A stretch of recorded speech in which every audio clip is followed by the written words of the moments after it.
Hey everyone, this is Lynn Bartown, and you are listening to the Apex Hour on KSUU Thunder 91.1. In this show, you get more personal time with the guests who visit Southern Utah University from all over, learning more about their stories and opinions beyond their presentations on stage. We will also give you some new music to listen to and hope to turn you on to some new sounds and new genres. You can find us here every Thursday at 3 p.m. or on the web at seu.edu/apex. But for now, welcome to this week's show here on Thunder 91.1.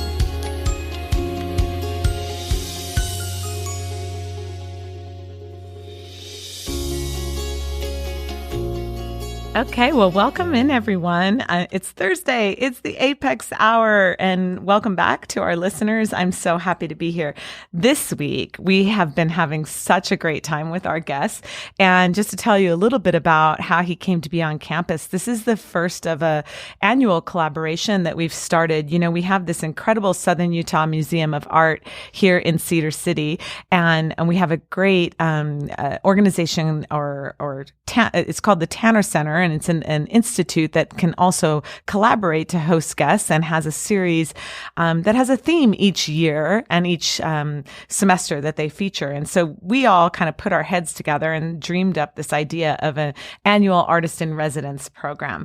So our guest today is our first inaugural, hopefully annual guest. And I know it's not going to be your last visit to Cedar City. So I'd like to welcome Chris Jordan. Welcome. Hello. Thank you, Lynn, for having me on. What a pleasure it's been to explore your work. And I just should say right off the bat, for people interested, you can definitely find him online and really dig into some of the things that we're going to talk about. So to get going, I'd love for you to just tell us a little bit about yourself as an artist. I mean, we've been learning a lot, but for our listeners or for people who may not be familiar with you or your work, how did you come to be? And tell us a little about you.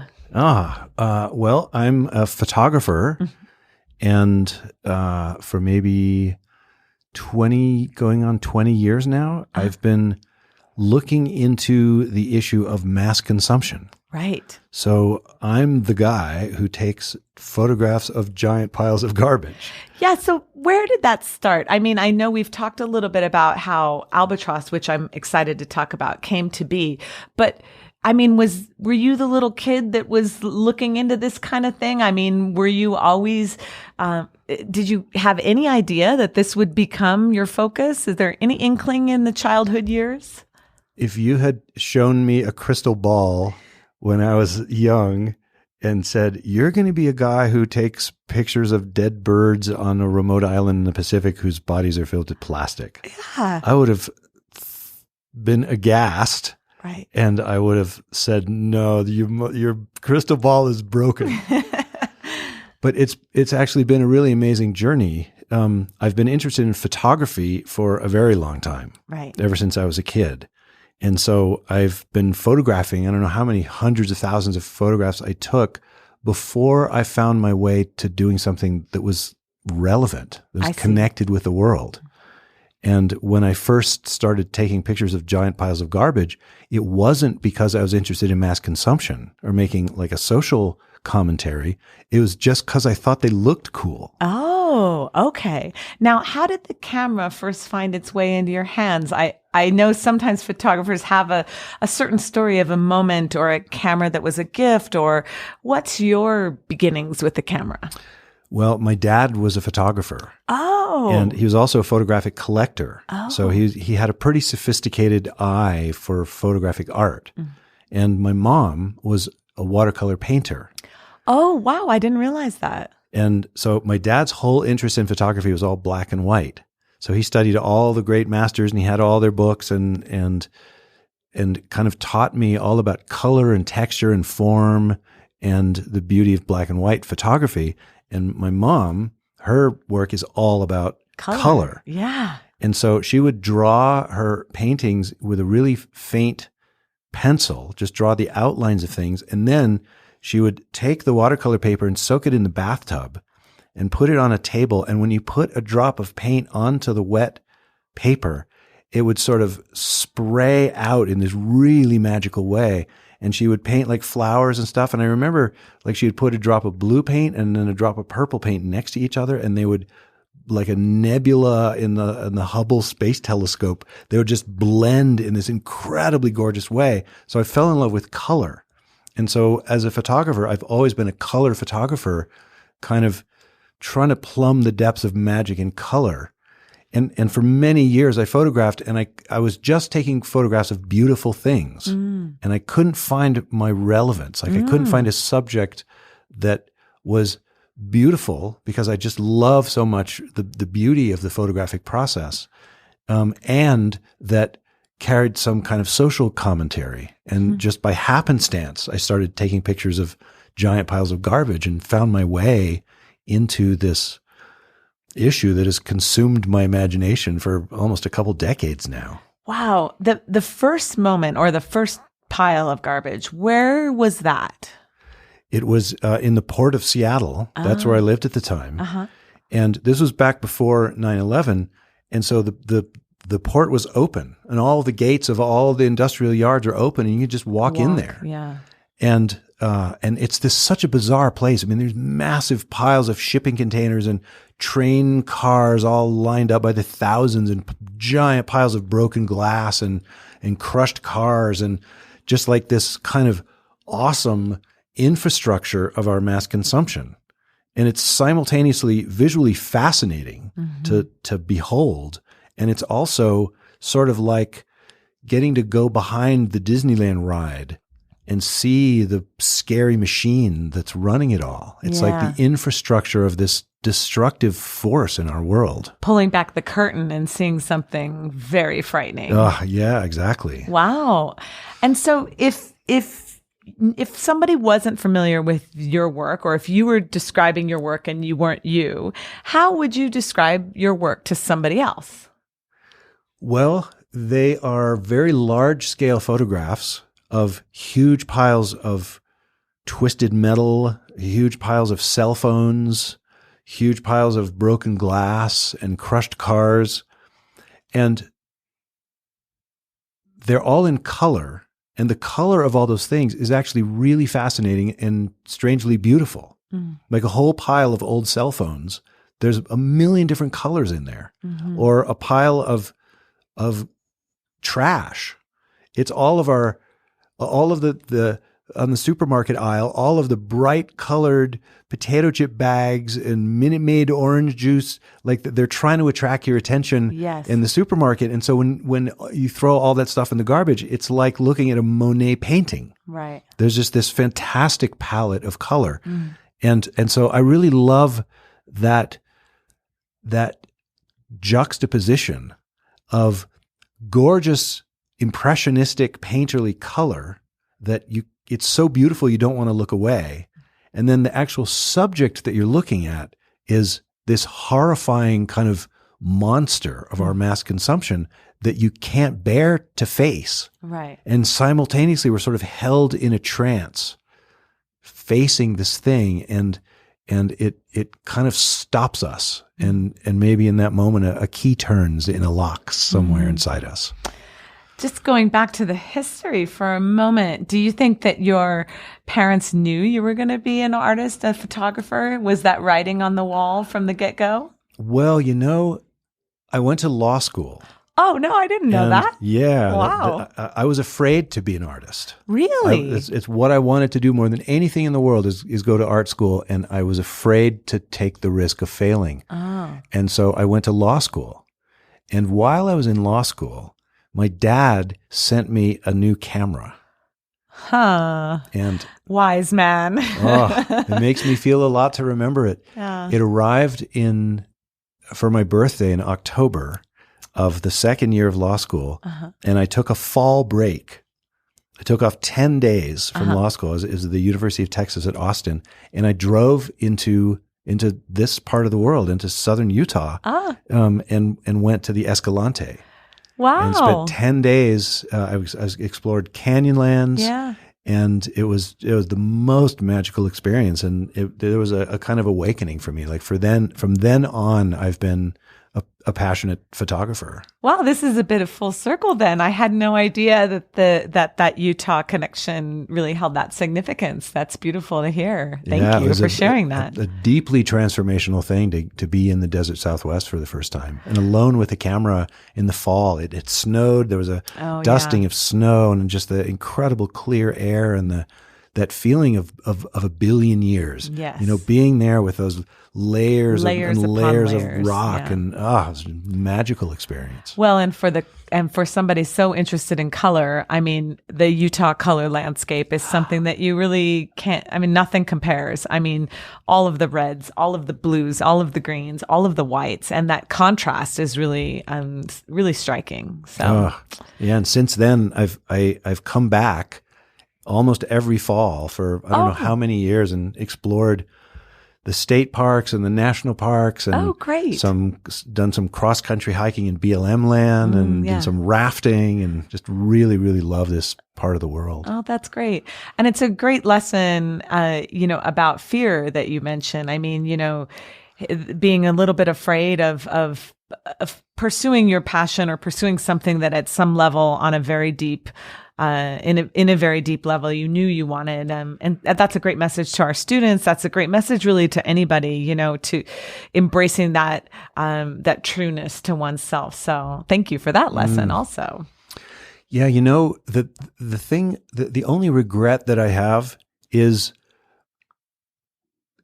the fear that I had about going to art school. I didn't know that I had that fear. I wasn't consciously aware that I was making a decision out of fear. Right. So it was a fear that resided in my unconscious. It was below my awareness. Interesting. And so for young people, I wouldn't necessarily say you have to follow your passion. It's just to become aware of what you're afraid of and what might be running your life in the background out of fear. I love that. You still get to go to law school, you still get to go to business school or whatever path you're on, but to just become aware of that fear. And when you become aware of the fear, then it's not in control of you anymore. I love that. And then you get to choose. You have choices that you didn't even realize you had. Yeah. And if I had become aware of that fear back then, I might have decided, you know what? I'm going to just be with that fear. Of course, it's scary living your life as an adventure. Yeah. Of course, it's scary going to art school, but I'm going to take the risk. Right. Or I'm going to be with that fear and just contain that fear. And I'm going to go to law school but it would have been a choice that I got to make consciously, and I wasn't aware of the fear. That's fascinating. And it goes into a little bit of what I'd love to talk about more when we get into Albatross and some of your other more recent work, which is being open to feel. And I think that's something that's been really, it sounds like it's been really transformative. That seems that's something that's come up over and over again during our time together is the importance of being open to feeling and to allowing that feeling in ourselves. So I'd love to continue that conversation, but it's already time for a musical break. I can't believe it. And I've been looking for some interesting music. This is I know that we'll get into the musical thing later too, because I happen to know now, which was my guess, is that you have a musical background. And one of the things that struck me in Albatross in the film was the incredible use of music, and a bit of a fondness for both guitar and piano.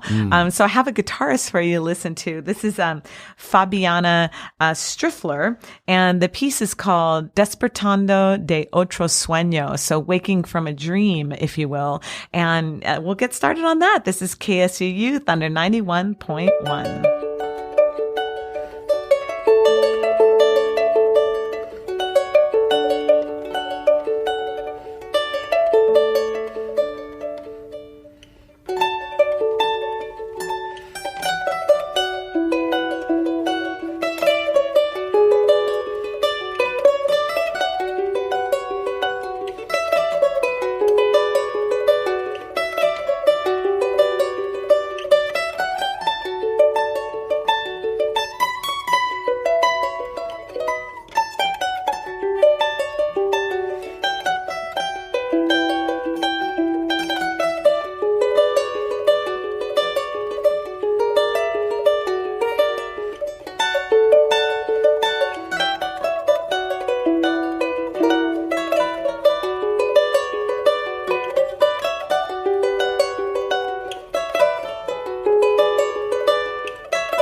All right. Well, welcome back, everyone. This is the Apex Hour. I'm Lynn Vartan. I'm joined in the studio with Chris Jordan. Welcome back, Chris. Thank you. Chris is our artist in resident, amazing photographer and filmmaker. And we're going to get into starting to talk a little bit about that. But we were just chatting about a topic that both of us hold very near and dear to our hearts. And that is, of course, music. And you were just telling me I don't know if you mind sharing your story of we were sharing a mutual love and adoration for Herbie Hancock, and also the great album This Is Da Drum, which a lot of people don't know about. It's one of his, and based on your meeting with him, it's one of the albums that many people don't know about or haven't heard. But for those who are particularly percussion minded, you might want to check it out. Do you mind recanting the story of you meeting Herbie Hancock? Oh man, it was one of my shining moments. Well, I've been a jazz pianist since I was a kid. Yeah. And Herbie that dude is just from another planet in terms of the depth and power and brilliance of his playing. I think he's one of the greatest artists in any medium in the history of humanity. Yeah. That guy is just not even from this planet. And so I was at a conference and he was at the conference. It was at the Getty Museum in LA. Mm-hmm. So there was a break and we were all standing outside and I saw there's Herbie standing over there. And I'm like, oh my God, I'm too shy to go say anything. A little fanboy, perhaps? Yeah, totally. So I just walked over and sort of was standing near him. And he was talking to somebody. Yeah, just standing near Herbie Hancock. And he finished his conversation with whoever that was, and he turned to me and he said, "What are you doing?" That's awesome. And I said, "I'm standing near Herbie Hancock." That's a great response. Perfect. I love it. And I told him I've been a fan of his forever, and that my favorite all-time album of his is "Dis Is Da Drum," which is this. It's such an interesting offering by him. And that's one of the things I love about him so much is how much he evolves. Yes, like he does a solo piano thing, then he does a super gnarly electric funk, and then works with singers. Yes. And he's just always trying something new. Yeah. And "Dis Is Da Drum" was like hip hop rap.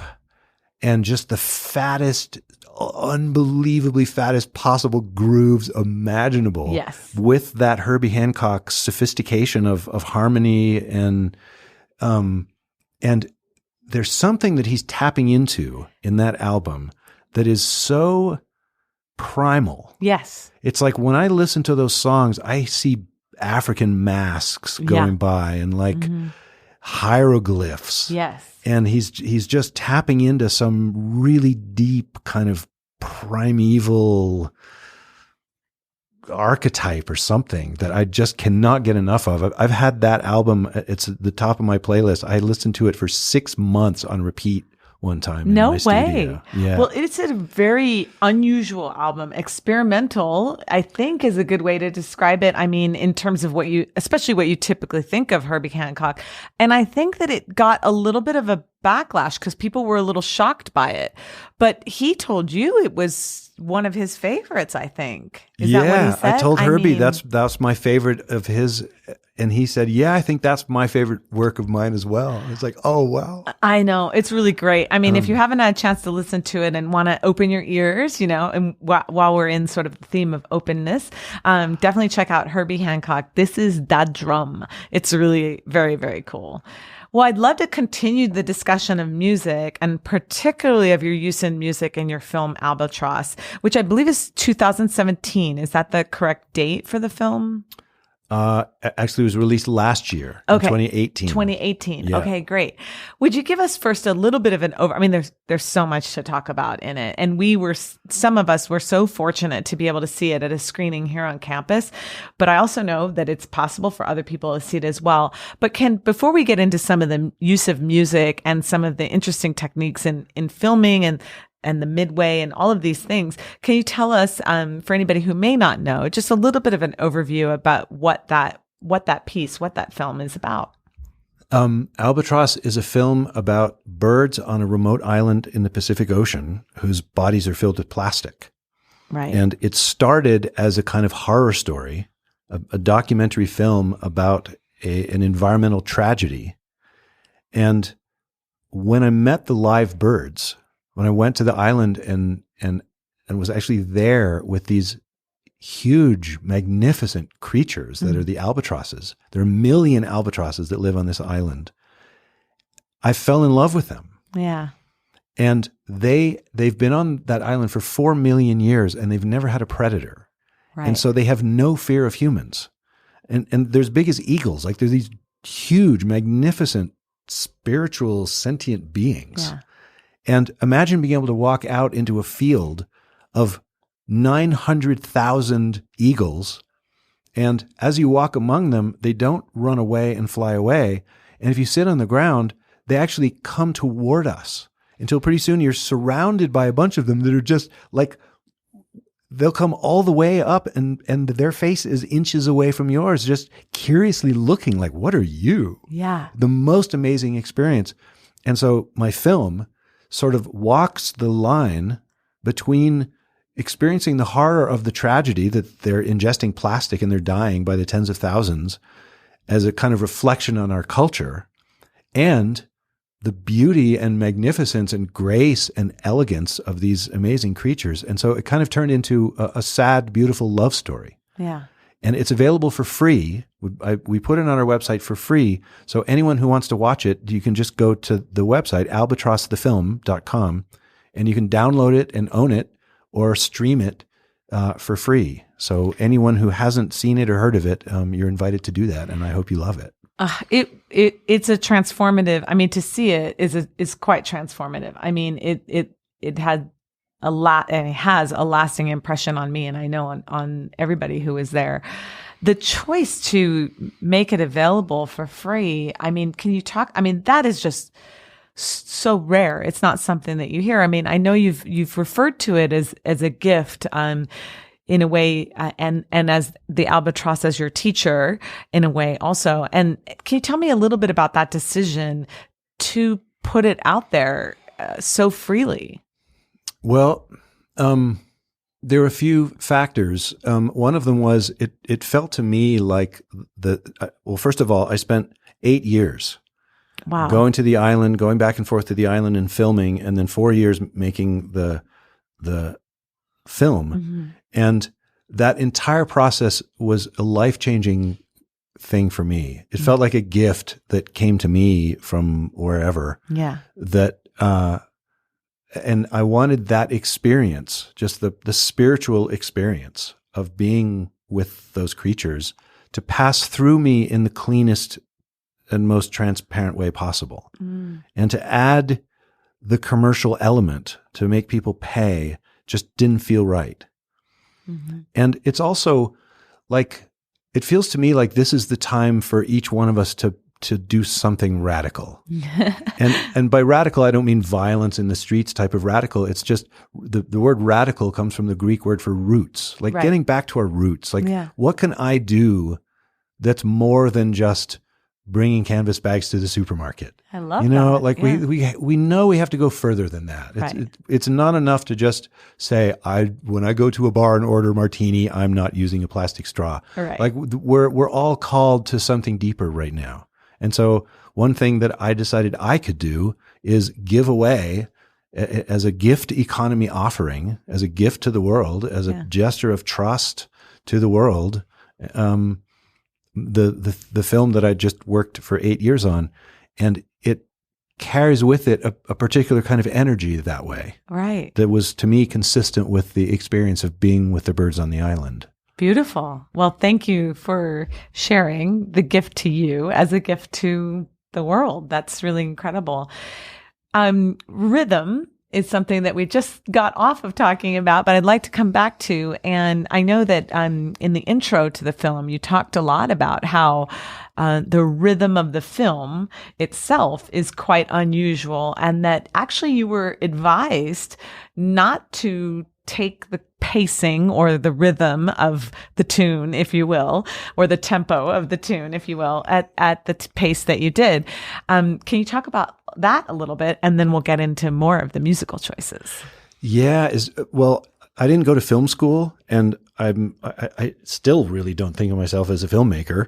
And so when I started making this film, then all of my friends who are filmmakers all sort of took me under their wing and said, okay, I'm going to give you documentary filmmaking 101. Right. Here it is. And the very first thing they always say is the rhythm has to be really fast. Yeah. And they would speak about viewers as having a really low attention span. Like everybody has a YouTube attention span, or not even YouTube. That was the past. Now it's Instagram. Right. And they would say your shots should be between 2 and 4 seconds. And they said, make your point, ba, ba, ba, and move on. Yeah. And that just totally went against my instinct of, like, whenever I see a nature documentary and there's an incredible shot of a whale going by and they cut away from it, I'm like, dude, come back. Slow down. Let me see that whale again, and let's do it in slow motion. Like, I wish I could just stretch it out. And like, if we were scuba diving with whales, you wouldn't look for 2 to 4 seconds at the whale and then be like, okay, I'm bored. Now I'm going to go get back on the boat. Right.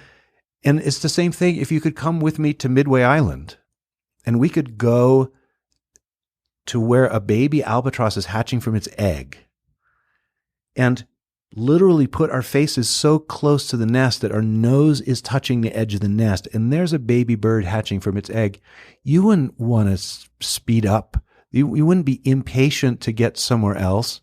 You would be like, oh my God, this is the most amazing thing. You might just lie there and get comfortable and watch for hours. Yeah.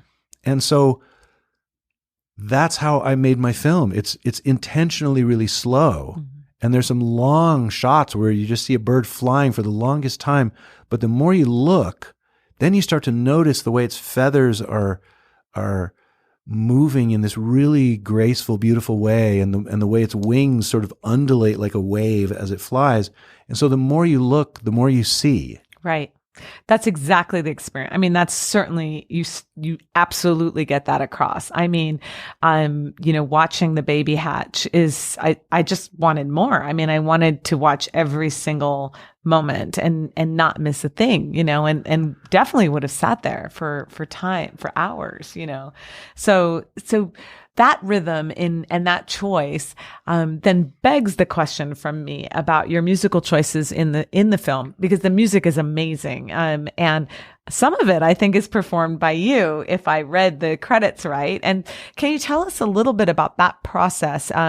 Because I know that there were some pre-composed pieces and then you're playing some things. So what was the process of the sound design in terms of the musical choices, the timing? I mean, there's some moments where the timing of the music is just so incredibly in sync with the movements of these birds. So tell us about that. That was the most joyful part for me about the whole filmmaking process, was working with the music and cutting to the music. Yeah. And what filmmakers told me is the standard way to work with music in a film is you cut your scene together without music. Oh. Just like on the visual rhythm. Oh, interesting. And then you hire a musician to compose music to your picture. Right. And so you bring your almost completed picture in, and the musician looks at it and you're like, okay, we need 17 seconds of a building feeling, right, a growing feeling, and then 7 seconds of a climactic sound. And then right on that shot, we're going to cut to a sad sound that's going to fade over 22 seconds. Right. That's typical for film scoring and movie scoring and all that. Right. Yeah. And what I learned from talking to some of those musicians is that kind of music intentionally isn't shaped like real music. Absolutely. It isn't. It sounds like music. It's notes played on musical instruments, but it intentionally doesn't go anywhere. Right. And it doesn't have the kind of melodic strength and structure and harmonic power of music, because filmmakers don't want to use real music because it will pull focus away from the picture. And so what music, the standard use of music in cinematically is to support the picture. Right. And the derogatory term is to underline the picture. Right. Underscore the picture. Exactly. Yeah. And people told me if I use real music, if I use like Pat Metheny or Herbie Hancock or Rachmaninoff or like real music, right, that the footage won't stand up to it. Huh. And I just thought, I think it will. Yeah, I think you're right. And I just love the depth and the arc. Like music has an arc. Yes. And cinematic music so often to me there's a sort of fake feeling to it. Mm-hmm. So I decided what I was going to do is use all real music for the entire film and use every piece at its full length. Oh, okay. Because if you use the first 3 minutes of a Pat Metheny piece, you can't just cut it. No, right. You got to get to his solo and hear the whole solo, and you just have to hear the whole thing. Exactly. So it was so much fun, but it was also a real challenge to choose a piece like Pat Metheny's "Are You Going With Me," which is 7.5 minutes. Yeah. And cut together this epically exciting scene of birds running off the beach and taking off out to sea for the first time.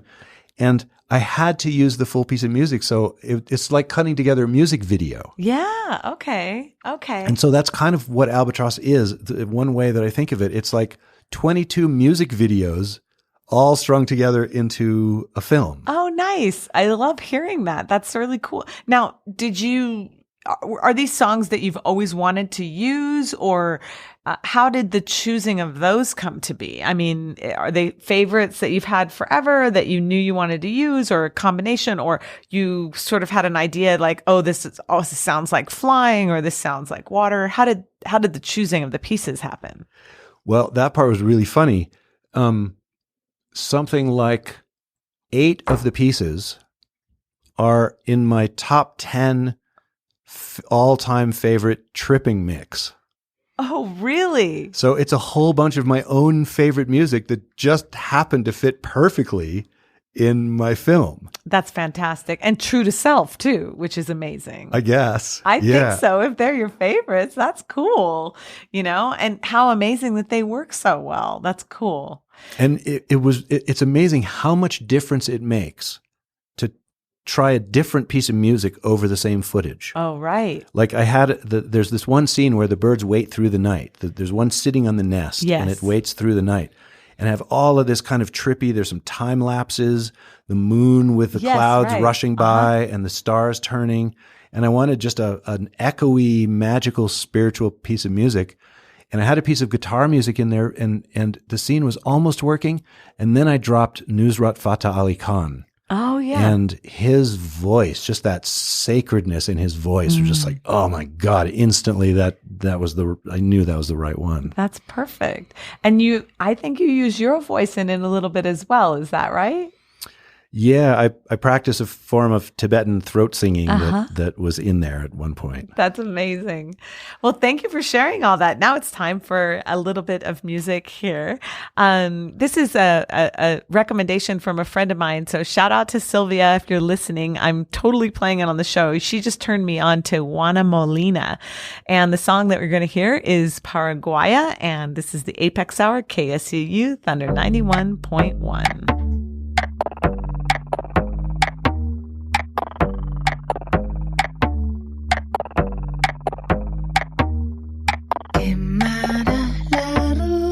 Preparará la poción y en noche de luna repetirá la oración. Linda luna que hay con tu luz iluminas el brebaje. A ti te invoco, ayúdame a conseguir lo que pedía.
Okay, welcome back, everyone. So yeah, that was just this really cool new artist that I've discovered. Well, I actually don't know if they're new, but new to me, Juana Molina, Juana, and Molina, Molina. And that song was Paraguaya.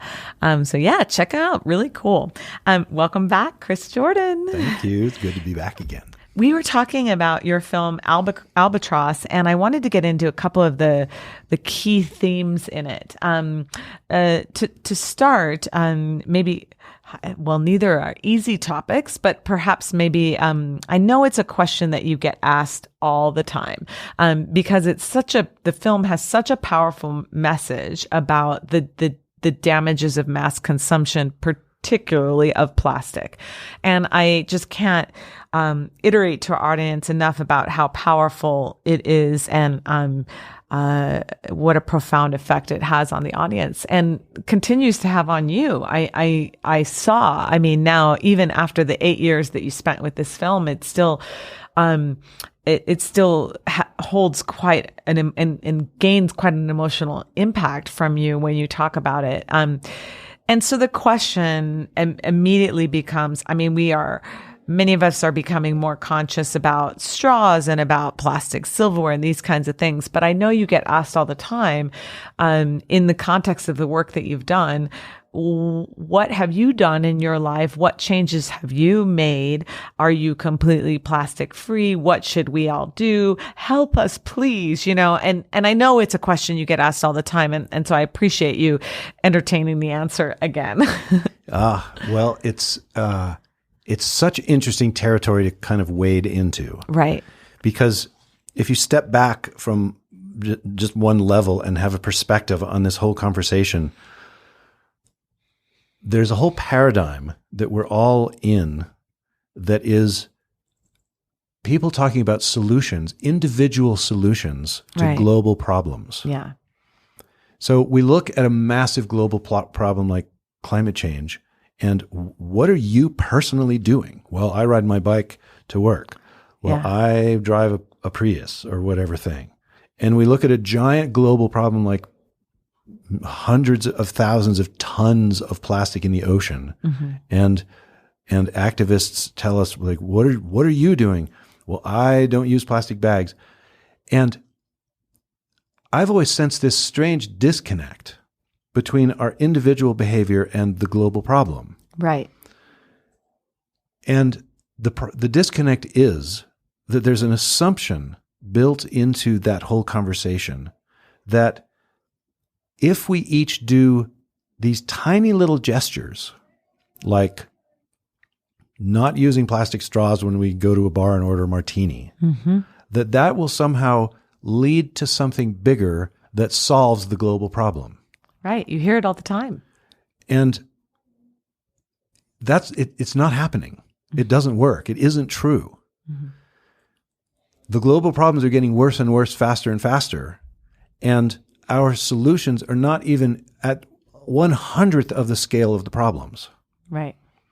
But when we do those little gestures, we convince ourselves that we're doing something, that we're doing enough. And so here's how I think about it, is I do all that stuff just because it's the right thing to do. And we all should. Everything we can think of in all kinds of ways, not only about plastic. But I don't not use plastic straws because it's going to make a difference to the global problem. Mm-hmm. I don't use plastic straws for the same reason that I pet my dog, mm-hmm. because I love my dog. And when I pet my dog, I don't think I'm contributing to global love and transformation of the world.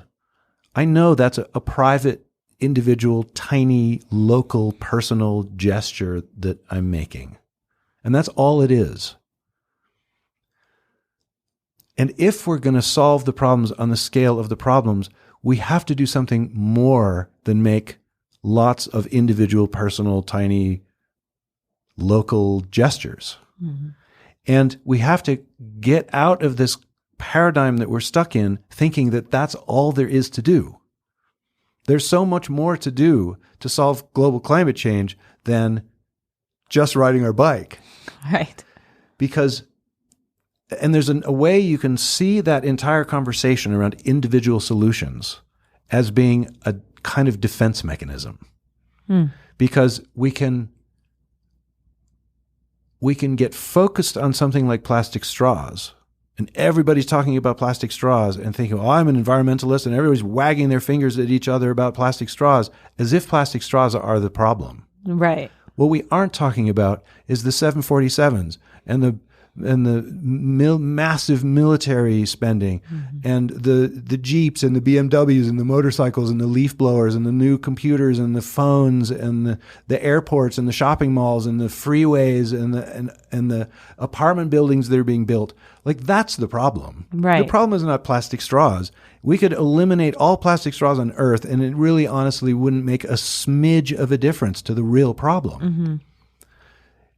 But if we can all talk about plastic straws and think we're accomplishing something and think that we're doing something good and think that we're environmentalists, that to me is sort of like taking a shot of morphine together.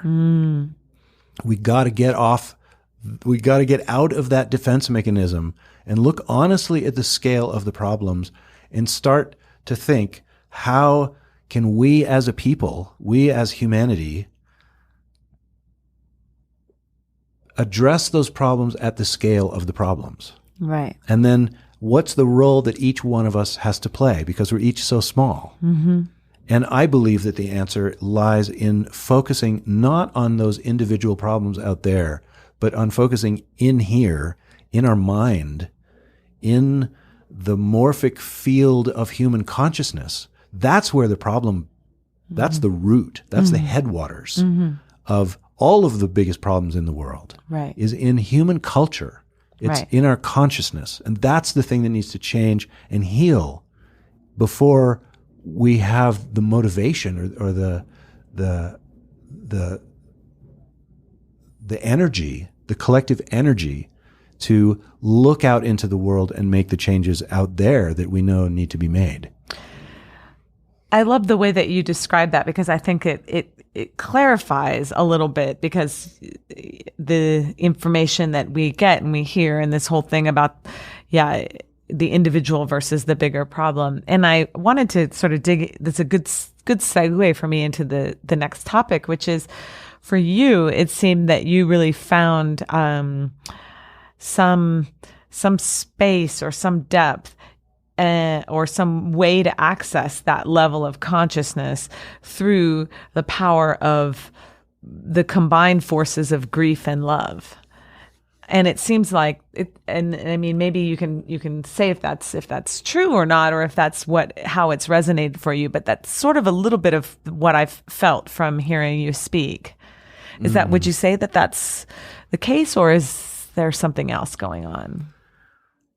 Very much so. And actually, there's one little piece that I want to add on to the last bit of our conversation, and that is there are hundreds of thousands or even millions of dedicated activists out there who are working at every level to solve these problems. And I don't want to put down any of that kind of work. The people who are passing legislation to ban plastic bags and going and talking to restaurants and convincing them not to use plastic straws, like, it's all good.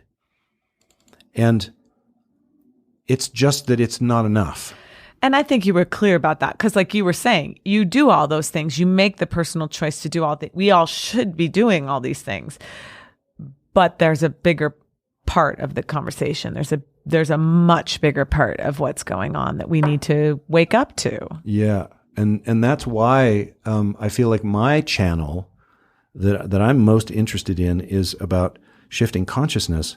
And so then the question is, what does it mean to shift consciousness? Like, what are we trying to shift toward? Mm-hmm. And it isn't a kind of metaphysical, magical thing at all.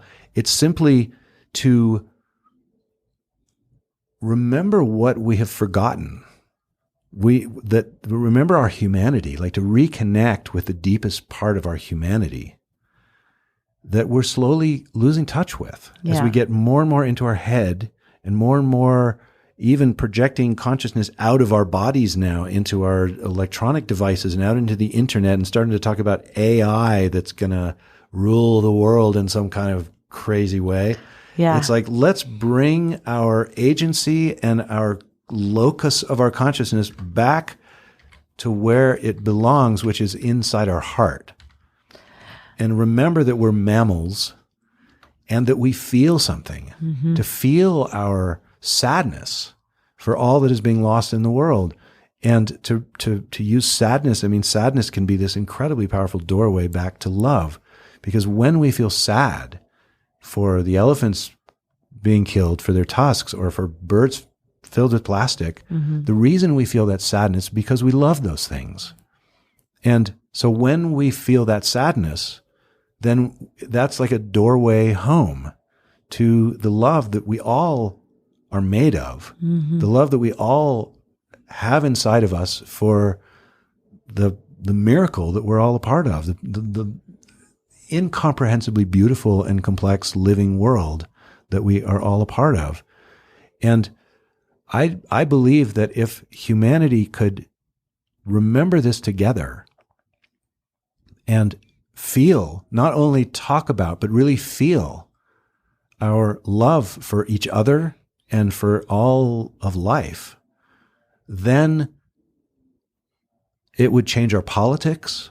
It would change everything. It would. And it would make those solutions that now seem so difficult, it would make them all seem easy. And we would have new choices that we don't even realize we have now. We could change our institutions. We could adopt a culture of generosity and love between each other and for the environment as well, and really step into a whole new world together. I love it. Thank you for sharing that. I can't wait for those days. I look forward to them. Oh, and there's nothing standing in the way. Yeah. It could be tomorrow that Let's we do it. collectively decide. It could be right now that we collectively decide. It's just time to remember that we love each other. Yeah. Well, hear to that. Unbelievably, we are running out of time. I can't believe it. I have 2 fun questions for you. I had more music to share with you, but we'll wait for your next visit for that. But I have two questions for you that are sort of our 2 favorites. One is a question that I heard from someone that I just think is just such a fun question. If you met the version of yourself from, let's say, 10 years ago, if you met the 10 years previous version of yourself in a bar fight, who would win? Ooh. I just love that question. I've never thought of that before. It's very interesting. First, I'd be like, dude, how'd you get in that time machine? Before I kick your ass. Share the technology. I think I could take him. He was stronger than I am now, but I think I value life a little more. I'd be a little more focused, I think. I think I could probably take him down. I love it. I could see that. But first I'd be like, dude, let's have a beer and figure out how we both got here together. That's right. That's fantastic. Well, thank you for that. And then the last question that I'd love to ask, and this is, it can be anything, and it's kind of a loose question. It's what's turning you on this week? And it could be, we've had everything from a TV show to a podcast to a book that you're reading or a poem or a music, or it could be anything. It could be food. It could be anything. And the idea is for our listeners to learn something, completely personalized and maybe sort of off, in your realm of things. But Chris Jordan, what is turning you on this week? Apart from SUU and your incredible stay with us, Well, I was just about to say, there's actually something about SUU that you guys might not see. That I see really clearly because I get to visit tons of colleges and universities around the country all the time. There's a conversation, a kind of academic conversation going on in just about every other school I've visited that is really toxic. Oh, okay. There's a ton of anger between students and the faculty. Oh. Students hate the faculty because they think it's the faculty caused the great problem of our world. Right. Students are all angry at each other. Everybody feels this terrible competition. And there's this kind of toxic darkness that permeates entire universities, Oh, all the wow. way to the top of the best Ivy League schools, Wow. where everybody's offended with everybody else. And everyone's like staking out their territory, and there's this giant power struggle going on. The curse of the ivory tower. But not only in the ivory tower schools, like schools everywhere, where everyone's walking on eggshells, trying to use the right pronouns, and if you use the wrong pronoun, somebody slams their laptop shut and storms out the door and goes and complains to the dean. Right. And it's a really important conversation to be having around race and gender and identity. Incredibly important stuff. It's like cutting edge cultural evolution going on there, but there's no healing happening. It's just a lot of toxicity, and I don't see that here at this school. Great. Like, that's the thing that turns me on, is walk around this campus and see everybody getting along and learning. Cool. People are learning here. I love it. And some of the schools that I visited, there's not very much learning. Like, everybody's so interested in offering their opinion, Right. and telling everybody like their own viewpoint, that there's not a lot of curiosity. Like everybody's out there saying, here's who I am, this is what my identity is, this is my gender, deal with it. Right. But nobody's saying, who are you? Yeah. Like, looking over with wide eyes at somebody who's different than them, saying, like, tell me about what do you believe in? Well, I'm thrilled that you're seems seeing to be going that on here. Great. Yeah, I really love the vibe here. So I hope I get to come back. Well, we hope to have you back, and go SUU. Well, that's a great note for us to close on. And so I'd like to thank my guests. Thank you, Chris, so much for spending the hour with me. I really appreciate it. Can't wait for next time. Oh, you're so welcome. Thanks for having me on. All right, that's it for today. We'll see you next time. Thanks so much for listening to the Apex Hour here on KSUU Thunder 91.1. Come find us again next Thursday at 3 p.m. for more conversations with the visiting guests at Southern Utah University and new music to discover for your next playlist. And in the meantime, we would love to see you at our events on campus. To find out more, check out suu.edu/apex. Until next week, this is Lynn Vartan saying goodbye from the Apex Hour here on Thunder 91.1.